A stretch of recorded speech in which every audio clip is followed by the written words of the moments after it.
สดใสทุกคนบนโลกเดียวกันแบ่งปันรอยยิ้ม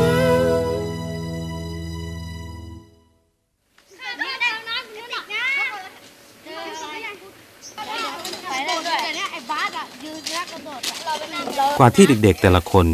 จะกลับมามีความสดใสอย่างในวันนี้ต้องใช้เวลาใช้ความรักคอยเยียวยารอยแผลในอดีตที่พวกเขาได้รับมาที่นี่มูลนิธิบ้านนกขมิ้นท่ามกลางธรรมชาติในชนบทของจังหวัดสุโขทัยที่พักพิงของลูกนกขมิ้นเหล่านี้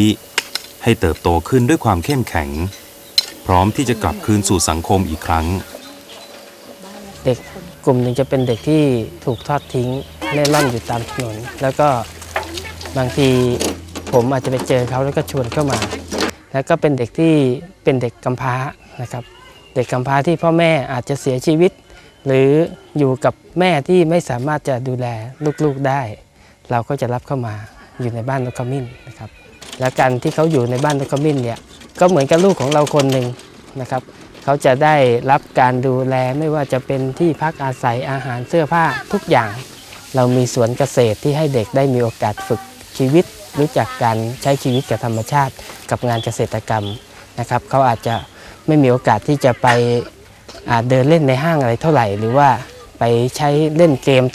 ตามสถานที่ต่างๆนะครับก็มีส่วนช่วยกล่อมเกลาจิตใจเขาขวัญฟ้าเคยเป็นเด็กที่หนีจากบ้านเพราะปัญหาครอบครัวร่อนเร่พเนจรเนื้อตัวมอมแมมแต่วันนี้ที่นี่เขาเป็นขวัญฟ้าคนใหม่ตอนผมก้าวเข้ามาในบ้านนกขมิ้นก็ตัวผมไม่มีอะไรเลยครับก็เสื้อผ้าขาดกางเกง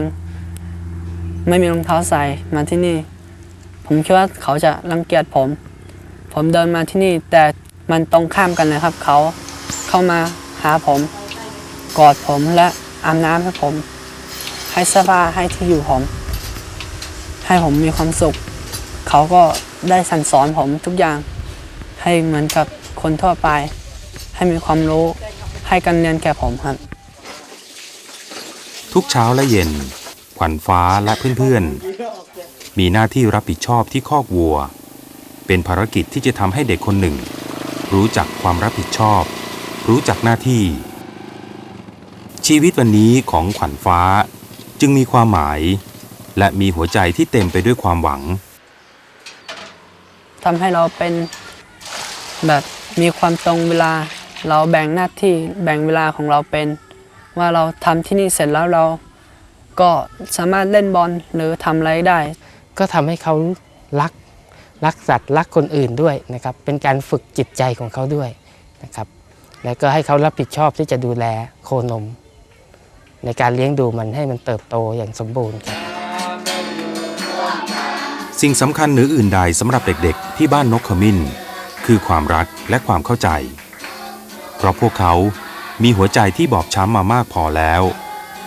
ที่นี่ทุกคนจะให้ความเข้าใจและเป็นที่พักพิงในยามที่พวกเขาต้องการคำปรึกษาเด็กบางคนที่ออกไปทำงานแล้วก็มีบางคนก็ไปทำงานในอู่รถเบนซ์เซอร์วิสนะครับบางคนก็ไปทำงานในส่วนของนายท่าเรือคลองแสนแสบบางคนก็ไปเปิดร้านขายเสื้อผ้าก็มีครับแล้วก็บางคนก็กำลังจะจบที่มหาวิทยาลัยนะครับไม่ว่าจะเป็นรามคำแหงหรือว่า